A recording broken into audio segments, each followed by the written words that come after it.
প্রতিদিন নামাজের আগে যে তোমরা ওযু করো, এই ওযুর পরে কেউ যদি পড়ে আশহাদু আল্লা ইলাহা ইল্লাল্লাহ ওয়া আশহাদু আন্না মুহাম্মাদান আবদুল্লাহি ওয়া রাসূলুহু, ওযুর পরে এই দোয়াটা প্রতিদিন যে পড়বে, কিয়ামতের দিন 8টা জান্নাতের যে কোনো দরজা দিয়ে ঢোকার অনুমতি ওই বান্দাকে আল্লাহ দিয়ে দিবে। আপনাদের জন্য আছে। Still now you have the opportunity man. এই সুযোগ, চান্স আপনার জন্য আছে। ছোট্ট আমল, প্রতিদিন ওযু তো করাই লাগে আমাদের জন্য। এই ওযুর পরেই এই শাহাদাতের বাক্যটা পাঠ করলে 8টা দরজা দিয়ে ঢোকার অনুমতি আপনাকে দিবে কে? বুখারীর বর্ণনায় বিশ্বনবী বললেন, ইন্নালিল জান্নাতি সামানিয়াতু আবওয়াব, জান্নাতের ভেতরে আমি 8টা দরজা করেছি, 8 দিক দিয়ে ঢোকা যায়। মিনহা বাবুন ইসাম্মা আর-রায়্যান, ওই 8টা দরজার মধ্যে স্পেশাল একটা দরজা আছে, ওই দরজার নাম হলো রায়্যান। দরজার নাম লা ইয়াদখুলুহু ইল্লা সাইমুন, রোজাদাররা ছাড়া কেউ ওই দরজা দিয়ে ঢোকার অনুমতি পাবে না।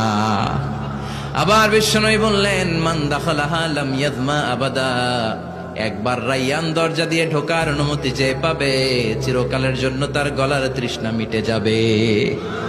এই যে রোজা রেখে সারাদিন আপনি কিছু খান নাই, পান করেন নাই, এটার প্রতিফল হিসেবে আল্লাহ তাআলা আপনার রায়্যান দিয়ে ঢুকাই দিবে। আর ওটা দিয়ে ঢুকলেই তৃষ্ণা থাকবে না আর। সুবহানাল্লাহ। বাড়িতে যেয়ে বললেন, আওয়াজ করে পড়তে হবে আল্লাহু আকবার। এখন এই দরজা দিয়ে যে আমরা ঢুকবো, এই দরজার সাইজ কত বড় একটু শোনার দরকার আছে না নাই? আমাদের ঘরের যে দরজাগুলো কত বড় size? 4 feet 3 feet, 4 feet 6 feet. আর আলিশান বাড়ি হইলে ওইটার কত হবে? 6 ফিট 8 ফিট, 6 ফিট 9 ফিট এরকম হবে। তো জান্নাতের দরজাও তো এরকম 8-10 ফিটই তো হবে। কথা বলেন। বিশ্বনবী বললেন, ইন্নাল মিসরাআইন মিন মাসারি'আল জান্নাহ মা বাইনা মক্কা ওয়া হাজার। মক্কা হচ্ছে সৌদির একটা শহর, আর হাজার হচ্ছে বাহরাইন, একটা দেশ আছে না, যে দেশের রাজধানী হচ্ছে মানামা। এই বাহরাইনের আরেকটা শহর হচ্ছে হাজার। এই মক্কা থেকে, সৌদি আরব থেকে বাহরাইন যত দূর, বিশ্বনবী বললেন জান্নাতের দরজাটা হবে ঠিক তত দূর। সেই হিসাবে কয়েকশো কোটি জান্নাতি এক ধাক্কায় ঢুকবে, কয়েকশো কোটি এক ধাক্কায় ঢুকে যাবে। আল্লাহু আকবার। এই জান্নাতের ভেতরে আল্লাহ চমৎকার কিছু ক্লাসিফিকেশন করে দিয়েছে। সব জায়গায় এই ক্লাস থাকে, first class, second class, third class, economic class, platinum class, promo class, business class, higher class, lower class, আছে না নাই? এই যে কুমিল্লা টু ঢাকা যে বাস চড়ে, বাসে ক্লাস আছে না? ফার্স্ট ক্লাসের টিকিটের দাম বেশি, সেকেন্ড ক্লাস কম। বিমানে সামনের সারিতে দেখবেন কিছু বিজনেস ক্লাস থাকে, হিউজ স্পেস থাকে, ওদের যে ফুড অ্যান্ড রিফ্রেশমেন্ট দেয় ওই খাবারটাও খুব উন্নত থাকে। তারা এয়ার হোস্টেসকে সব ধরনের ফ্যাসিলিটি নিতে পারে, যে এটা লাগবে ওইটা লাগবে, এক্সট্রা অনেক কিছু তাদেরকে দেয়। কিন্তু ইকোনমিক ক্লাস যেটা আছে পিছনে লম্বা, ওখানে এত ফ্যাসিলিটিস নাই। তো জান্নাতের ভেতরেও কিন্তু অনেক ক্লাস আছে। সুবহানাল্লাহ পড়েন। মোট 8টা ক্লাস। কয়টা? এর মধ্যে সবচেয়ে হায়ার ক্লাস হচ্ছে আল ফেরদাউস।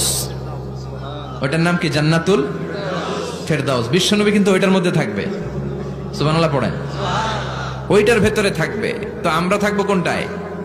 কথা কয় না, সাহস করে বলেন আমরাও থাকবো এটাতে। সবাই যদি আল্লাহ ওইটাতে রাখে, জান্নাতের কোনো ঘাটতি হবে? এটা যে কত বিশাল জান্নাত! জাহান্নামের আগুনে পুড়তে পুড়তে, অনেক লম্বা ঘটনা, বললে এটাই আধা ঘন্টা খেয়ে ফেলবে। জাহান্নামের আগুনে পুড়তে পুড়তে, বুখারীর বর্ণনা, আখিরু মান দাখালাল জান্নাহ, সর্বশেষ যে লোকটাকে আল্লাহ জান্নাতে ঢুকাবে, তার জান্নাতের সাইজ হবে এই পৃথিবীর 10 গুণ বড়। তাহলে ফেরদাউসের অবস্থাটা কি? পৃথিবীর সবাই যদি ফেরদাউসে থাকে, ফেরদাউসের জায়গার কোনো কমতি হবে না। চিল্লায় কোন সুবহানাল্লাহ।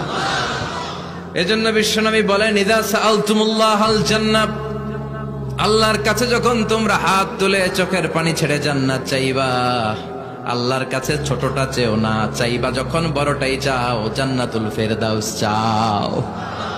আমরা কোনটায় যেতে চাই? অন্য কোনটায় ঢুকাইতে চাইলে ঢুকবেন, কইবেন দুনিয়াতে কই আইছি ফেরদাউস, এখনো ঢুকমু ফেরদাউসে? কোনো কথা নেই। ফেরদাউস ছাড়া আমরা অন্য কোথাও ঢুকবো? ফেরদাউস ছাড়া আরো অনেকগুলো ক্লাস আছে। জান্নাতুল নাঈম, জান্নাতুল মাওয়া, জান্নাতুল আদান, দারুল করার, দারুল মাকাম, দারুল খুলদ, দারুল সালাম, আল্লিগুন। কিন্তু আমরা থাকবো কই? ভয় পাইছে, কয় না। আমরা থাকবো কই? ইনশাআল্লাহ। আল্লাহ জান্নাতুল ফেরদাউসে এখানে যেমনে বসে আছি, জান্নাতুল ফেরদাউসের জন্য আমরা একসাথে থাকতে পারি, বসতে পারি, তুমি তৌফিক দাও। وسيق الذين اتقوا ربهم إلى الجنة زمرا